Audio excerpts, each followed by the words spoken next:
Well, good evening, and I mean evening from here in Maastricht in the Netherlands.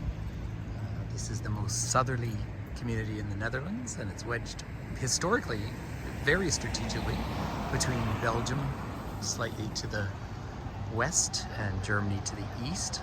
But it's a magical city, and of course famous in European context most recently for the Maastricht Treaty, which led to the common currency.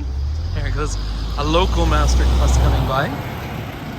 But I've been here for a couple of days and just thought it would be fun to take everyone on just a little evening walk, simply because beautiful Maastricht has its Christmas lights out. I always think of them almost as a winter celebration or winter carnival. These are the darkest days of the year, of course. This is late November 2021. For what it's worth, and I don't give a lot of shout outs, but I just had a fabulous dinner at Umami, off to the right there. Fusion Asian style cuisine, but spectacular. But Maastricht itself dates back to Roman times, so deep history, but of course common history for this part of the world.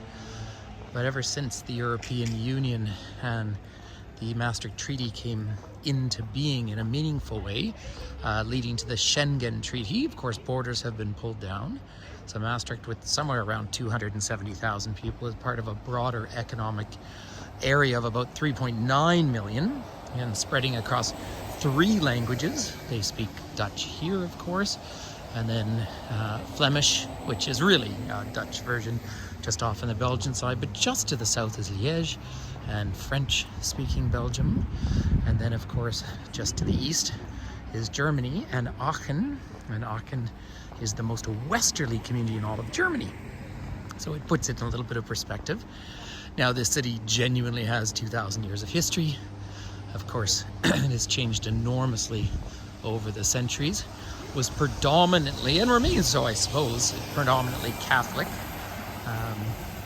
Although not particularly religious anymore. But why I mention the Catholicism is at the point at which Belgium declared independence from the Netherlands, Maastricht sort of sat between the two. It's a unique little bit of geopolitics. But by the time World War I rolled around and the Germans at that point attacked France via Belgium, Maastricht made a strategic choice to become part of neutral Netherlands. Seemed like a good choice at the time. But so much of the city is representative of the great trading tradition that started or developed in this part of the world, both the Netherlands and indeed places like Bruges in what is now eastern Belgium. But the Christmas lights are really what we're just exploring together at the moment, because it's so beautiful to see. I'm not a particularly religious person, but I do live in a cold, wintry place in the Canadian Rockies, and therefore, of course, the lights just bring the whole environment to life. Of course, we know we're in the Netherlands as well because there's bicycles everywhere. Now, this gorgeous, gorgeous city with some really wonderful medieval architecture has the second most protected buildings or listed historic buildings in all of the Netherlands after Amsterdam, and certainly one has that feel. It has a renowned university, although very young, one of the younger universities in the country. But of course the Netherlands in this day and age is so integrated into the broader European experience. This is how people go out for an evening, and he has a box of beer on the back of his bicycle. So good on him. Safer the better. Just turn up if the light is on us. There's Santa Claus, of course. The origin of that name comes from the Netherlands, and there's the Maastricht flag itself up there. But it's really just an opportunity to share some of these gorgeous city lights here. So, like I say, about 270,000 people, but part of a much larger economic environment. Now, the train station that we began at, of course, trains would run north into the rest of the Netherlands. We're just 40 or 50 meters above sea level here.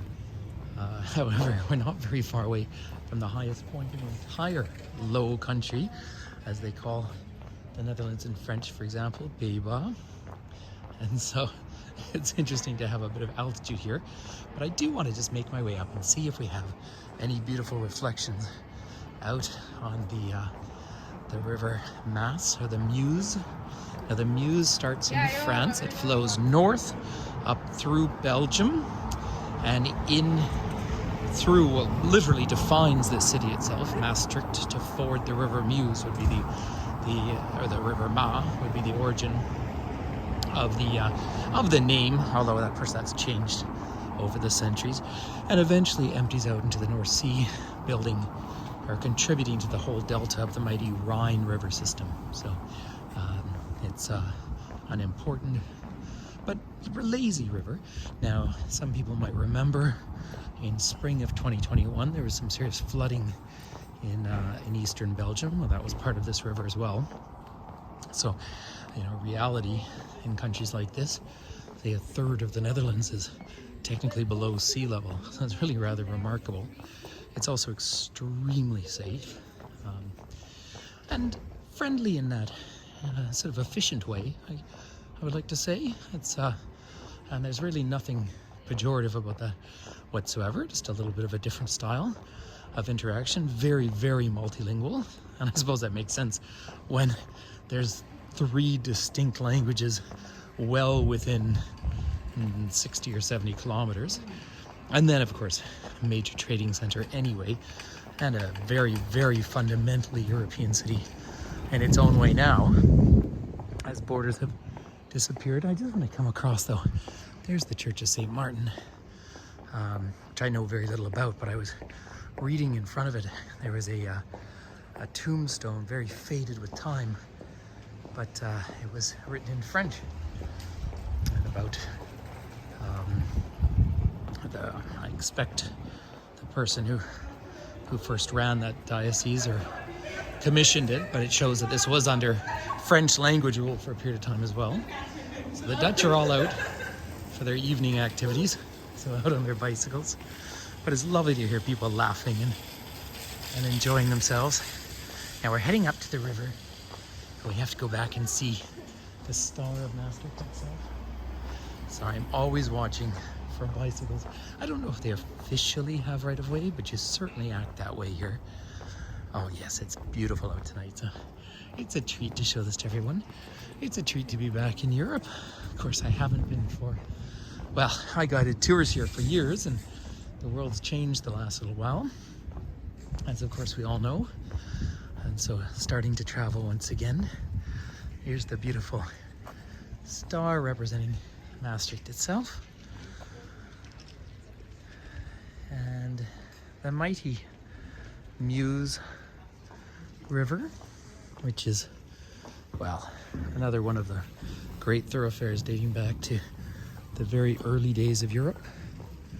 And it's just a treat to look down and see what we can reflect upon this evening. And in fact, there's even arrows as to where we're meant to be walking, but I'm just going to see if we can find it. So the water's not as calm here as, of course, the canals in Amsterdam or places like that, but there's the other great pedestrian bridge. I tell you what, I'm not going to go right over into the true medieval town. It's dark enough that there won't be that much gain by it, but just a little taste of European lights. You might notice way in the distance there's a Christmas tree, but really I just want to say thank you to this lovely community for hosting us for a few days, and for those who join us on live virtual tours. But sometimes you just can't time it all out to catch all of this.